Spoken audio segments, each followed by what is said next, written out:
Egypta TV, shout out sa'yo. Kaya mo yan, Egypta. Huwag kang mahiya. Panoorin natin ang mga angels ng Kalingap o mga princess na sila ang natira ngunit matibay. May prinsipyo, patuloy na tumatayo at lumalaban sa kinasasadlakan.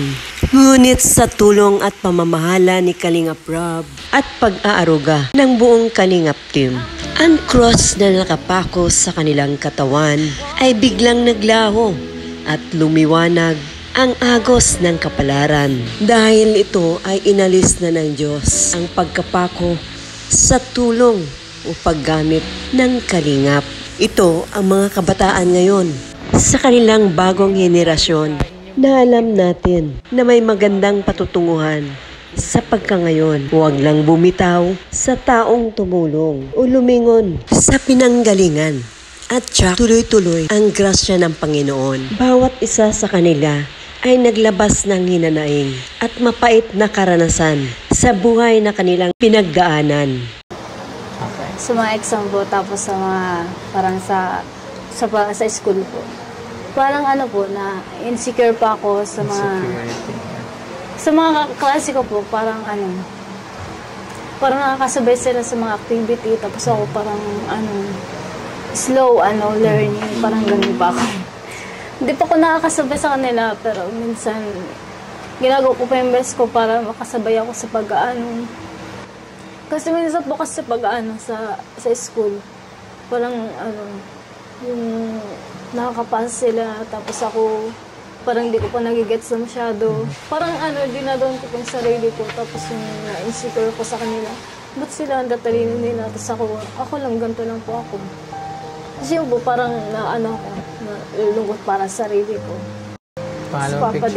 Sa papa din po. Bakit? Pero nandiyan ba po yung nakulang yung pagbibigay ng pagmamahal sa amin? Lalo na ngayon, nawala si mama, parang hindi pa rin ba siya nagbabago. Parang hindi po siya hindi pa rin ba siya kakatigil sa pag-iinom, ganun.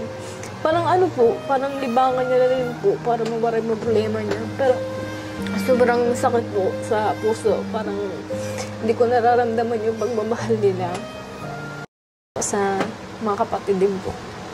Salo na po dito. Okay. Salo po sa mga kuya ko. Okay.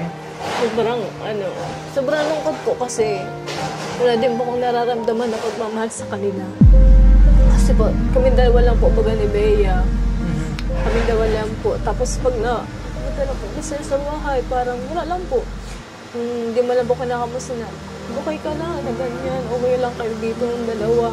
Pero kayong samahan, gano'n. Malapit po kami sa tabing dagat. Sobrang stress na po ako, wala po akong makausap. Pumupunta lang po ako dun sa ibaba ng namin. Nagmumuni-muni po ako. Tapos minsan, naiyak na lang ako kasi, kaya ko pa ba to? Sabi ko sa sarili ko, kasi grabe na sobrang pagsubok na. Tapos po, nakikita ko po yung dagat. Ayaw nga pala Teka. Tapos pag nakikita ko po yung dagat, nakikita ko po yung peace of mind. Kasi po, pag nandun lang po ako sa bayan, sobrang lungkot, walang makausap. Opo. Kaysa naman, sabi po ni Dara, kaysa naman mag-open ka sa iba, makikinig sila pero hindi nila mararamdaman yung nararamdaman mo. Kaya po, mas okay na po yung ikaw lang mag-isa kasi pwede mo namang ibuhos yung sa luha mo, mag-iyak ka. Kasi yung peace of mind mo, nandun na eh. Makikita mo doon sa dagat na parang nagkakaintindihan din kayo. Naiaano mo po yung nararamdaman mo doon. Nailalabas mo talaga. Ayan yung... Hala, paano ko talalagpasan itong mga problema ko, mga kalungkutan ko. Tapos yung parang wag friend kami ni Lord, parang nag-uusap kami ni Lord. Sabi ko, Lord, na to, kakayanin ko ba itong mga problema ko to? Tapos yun, hanggang sa simula 8 to hanggang magmadaling umaga na. Nag-iiyak pa din ako kasi parang pag nag-iiyak po kasi ako, parang nalalabas ko po lahat yung mga problema ko. Lalo po pag kausap ko po si Lloyd. Yun po. Joy, ang joy ba nalulungkot din? Nalulungkot din po. O part ng personality mo na masayahin talaga? Parang way para ma-distract ka, kailangan lagi kang masaya. Ginagawa mo rin yun, yung parang kailangan mo ng distraction para hindi ka malunod dun sa... Ikwento mo nga, may time ba sa buhay mo na na parang puno din ang sinasabi nila na parang may pain, masakit sa damdamin. Paano ka nagko-cope? How do you cheer yourself pag gano'n? Nagpapanata po ako. Mm-hmm. Yun lang, nagpapanata lang ako. Tapos, iyaw ako. Tapos, iba kasi yung ko minsan, Tuloy mo lang. yung totoo may,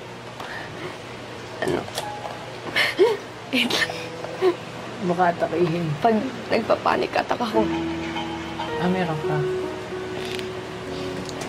Bawal ka ng emotions, hindi naman. hindi ko, hindi ko alam. Nagpapanik ka ngayon? Hindi naman. Hindi ako. Pag times, pag nati-trigger, tapos pag nasa boarding house ako, ang gusto ko, sinasaktan yung sarili ko. Sinasaktan mo sarili mo. So, nagpapanik ka, tapos, yun ang naiisip mong gawin. Ayun, pero, Bakit? kasi, minsan, tinatanong ko din, minsan nawawala ako sa kasi,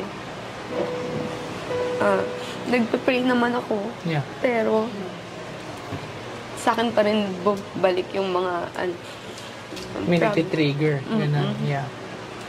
ganun. Kasi, ang hirap mag-share. Pero hindi ka mag-share yung problems. Hindi mo kailangan i-share lahat. So, ang i-share mo sa amin, what do you do Yun pag lang. mga ganyan yung nangyayari? Nagpapanata lang ako. Okay. Nagpa-pray lang ako, tapos, I cut people. Yeah. Kasi ayoko nang kausap, ayoko nang... Yung yung nagtitrigger or even lahat ng people. Lahat. Wow. Lahat. Wow.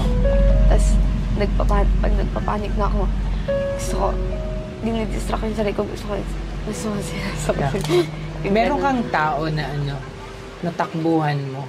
Kasi hindi pwedeng lahat i-cut mo eh. Like parang ang isang protection mo sa sarili mo pag ganyan, there must be one person at least. Once, nag-reach out ako, tapos, hindi sila niniwala sa akin. Wow. Ganun. Sorry to hear that. So, parang nag-attempt ka and then nag-fail. So, nag-reach out ka to ask for help. Yun. Hanap ka pa rin isa. Ha? O kumawala ng pag-asa. Mahirap kasi mag-open agad eh. Kasi Totoo, sabihin nila, totoo. kasi Totoo, hindi mo alam totoo. kung i-judge ka o sabihin nila, okay ka lang, o baka kasalanan mo. Normally, ginajudge talaga, di ba? Na parang nag-aarte ka lang, baka over-emotional ka lang. Pero sa'yo, totoong-totoo yun.